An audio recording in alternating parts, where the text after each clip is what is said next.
बिस्मिल्लाहिर्रहमानिर्रहीम। और student chapter number 17 है।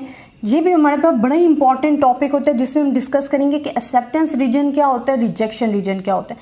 स्टूडेंट जब भी आप टेस्टिंग ऑफ हाइपोथेसिस पढ़ते हो तो उसमें आप एक स्टेटमेंट देते हो। हम कहते हैं कि टेस्टिंग ऑफ हाइपोथेसिस क्या होता है कि विच गिव्स अ स्टेटमेंट कि जिसको हम सैम्पल डेटा की बेस पे क्या करते हैं, एक्सेप्ट या रिजेक्ट करते हैं। तो वो जो एक्सेप्ट या रिजेक्ट करते हो ना, जब आप सैम्पल डेटा कलेक्ट करते हो उस पर आप चेक करते हो डिस्ट्रीब्यूशन बना के कि ये एक्सेप्टेंस रीजन में लाई कर है या रिजेक्शन रीजन में लाई कर है। अगर तो आपकी स्टेटमेंट या सैम्पल डेटा एक्सेप्टेंस रीजन में लाई कर रहा है तो इट्स मीन आपने अपनी स्टेटमेंट को एक्सेप्ट कर लेना।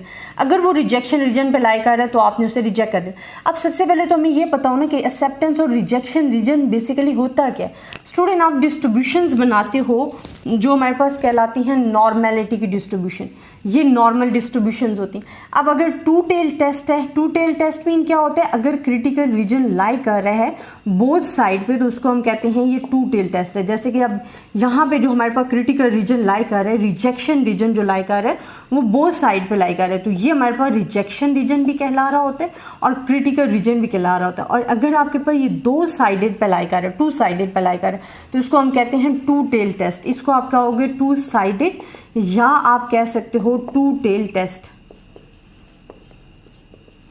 और ये जो हमारे पास रीजन होते हैं इसको स्टूडेंट हम कहते हैं एक्सेप्टेंस रीजन। अगर तो वैल्यू आपके पास लाई कर रही है, जो आपने सैम्पल डेटा से कलेक्ट किया वो इस एरिया में लाई कर रही है, तो इट्स मीन आप एक्सेप्टेंस रीजन में लाई कर रही है, तो आप अपनी वैल्यूज अपनी स्टेटमेंट को एक्सेप्ट कर लोगे, H0 को आप एक्सेप्ट कर लोगे।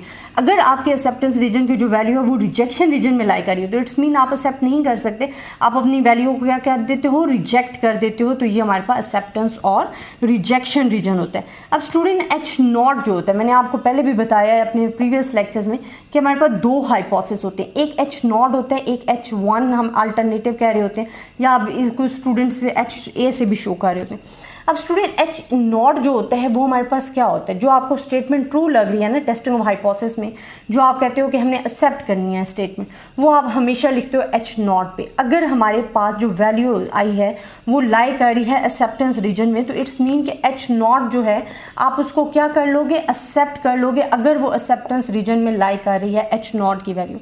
कि H0 हम चेक कर रहे हैं, हमने जो मेन स्टेटमेंट अपनी चेक करनी होती है वो H0 की चेक करनी होती है। आपने अपनी वैल्यूज़ पे फोकस करना होता है कि जो आपने सैम्पल डेटा टेस्ट स्टैटिस्टिक से आपने जो कैलकुलेट किया, टेस्ट स्टैटिस्टिक आपके पास क्या है, क्योंकि हमारे पास 6 फेजेस होते हैं जिनसे हमने गुजरना होता है टेस्टिंग ऑफ हाइपोथेसिस के। तो टेस्ट स्टैटिस्टिक हम पहले पढ़ भी चुके हैं कि जो टेस्ट स्टैटिस्टिक होता है वो बेसिकली हमारे पास क्या होता है, फार्मूला होता है। आप इस फार्मूले में जी डिस्ट्रीब्यूशन लगाते हो, टी डिस्ट्रीब्यूशन, एफ डिस्ट्रीब्यूशन, का स्क्वायर, सो ऑन आपके पास डिस्ट्रीब्यूशंस लग रही होती हैं। तो टेस्ट स्टैटिस्टिक में आप जो भी डिस्ट्रीब्यूशन लगा रहे हो, आपने दो हाइपोथेसिस बनाए हुए, आपने वो डिस्ट्रीब्यूशंस अपने सैम्पल डेटा जो भी आप टेस्ट उस पर अप्लाई कर रहे हो स्टैटिस्टिक का, आपने देखनी है कि उसकी जो वैल्यू आ रही है क्या वो एक्सेप्टेंस रीजन में लाई कर रही है या रिजेक्शन रीजन में लाई कर रही है। अगर तो वो एक्सेप्टेंस रीजन में लाई कर रही है तो इट्स मीन कि आप H0 को एक्सेप्ट कर लोगे। अगर वो एक्सेप्टेंस रीजन में लाई नहीं कर रही है बल्कि क्रिटिकल रीजन में लाई कर रही है, जो कि रिजेक्शन रीजन को कहा जाता है, तो आप उसको क्या कर दोगे, रिजेक्ट कर दोगे। तो ये हमारे पास मेन वैल्यूज होती हैं एक्सेप्टेंस एंड रिजेक्शन रीजन की। अब स्टूडेंट ये ज़रूरी नहीं है कि आपके पास जो वैल्यू हैं वो लाई करेंगी बोथ साइड पे। सम टाइम आपके पास क्या होता है कि जो आपके पास क्रिटिकल रीजन की वैल्यू है वो लाई कर रही होती है ओनली पॉजिटिव साइड पे। ग्रेटर देन का वर्ड जब आ जाता है, मोर देन का जब वर्ड आ जाता है, तो वो आपके पास यहाँ, तो यहाँ हमारे पास जी अल्फा यूज़ होगा। यहाँ जो आपके पास यूज़ होता है वो जी अल्फा बाई 2 होता है और यहाँ आपके पास जी अल्फा। अब अल्फा बाई 2 क्यों यूज़ हुआ है स्टूडेंट, देखें अल्फा हमारे पास क्या होता है, अल्फा होता है लेवल ऑफ सिग्निफिकेंस। क्या आप 5% कॉन्फिडेंस नहीं हो अपनी स्टेटमेंट के बारे में कि वो फेलियर में जाएगी, वो रिजेक्शन, लेकिन 95% आप कॉन्फिडेंस हो कि जो आपके पास स्टेटमेंट है वो आपके पास क्या है, ट्रू है। ये अल्फा होता है लेवल ऑफ सिग्निफिकेंस, फेलियर या रिजेक्शन रीजन को शो कर रहा होता है।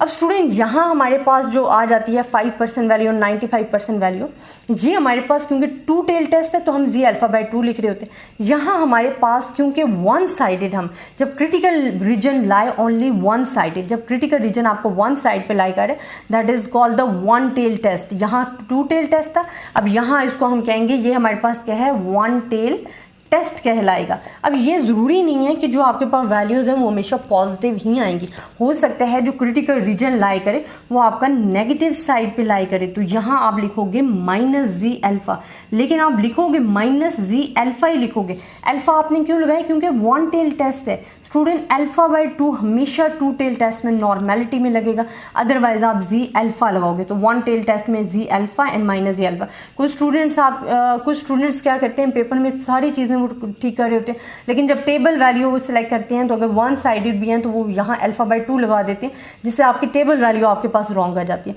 तो इस चीज़ का ध्यान रखना है कि अगर वन साइडेड है, वन टेल टेस्ट है तो आपने z अल्फ़ा लगाना है, अगर टू टेल टेस्ट है तो z अल्फ़ा/2 आएगा। और एक्सेप्टेंस और रिजेक्शन रीजन का आपको क्लियर हो गया होगा। जैसे कि अब ये वन टेल टेस्ट में यहाँ आपके पास रिजेक्शन रीजन आ रहा है, बाकी आपके पास जितना भी एरिया है ये एक्सेप्टेंस रीजन को शो कर रहा है।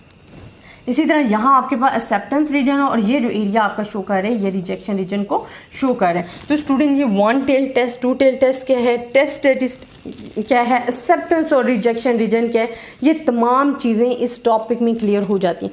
अगर स्टूडेंट आपको फिर भी इसमें किसी किस्म का भी प्रॉब्लम है तो आप मुझसे पूछ सकते हो। मैं इंशाल्लाह नेक्स्ट एक वीडियो बनाऊंगी जिसमें मैं आपको अल्फ़ा और टाइप 1 एरर में या टाइप 2 एरर जो इन तीनों का डिफरेंस बताऊंगी, क्योंकि अक्सर आपसे टीचर ये पूछ लेते हैं कि अल्फ़ा और टाइप 1 एरर में डिफरेंस क्या है। Student it is a most important question है कि आपसे इंटरव्यूज़ में भी पूछा जाता है, आपसे पेपर के दौरान भी पूछ सकते हैं आप, डिफरेंट आपके कॉन्सेप्ट, क्योंकि ये मिलते जुलते ज़रा से कॉन्सेप्ट है तो क्या होता है कि स्टूडेंट्स अक्सर इसमें मिस्टेक कर देते हैं। तो इंशाल्लाह मैं नेक्स्ट वीडियोस में आपको ये कॉन्सेप्ट आपके क्लियर करूँगी।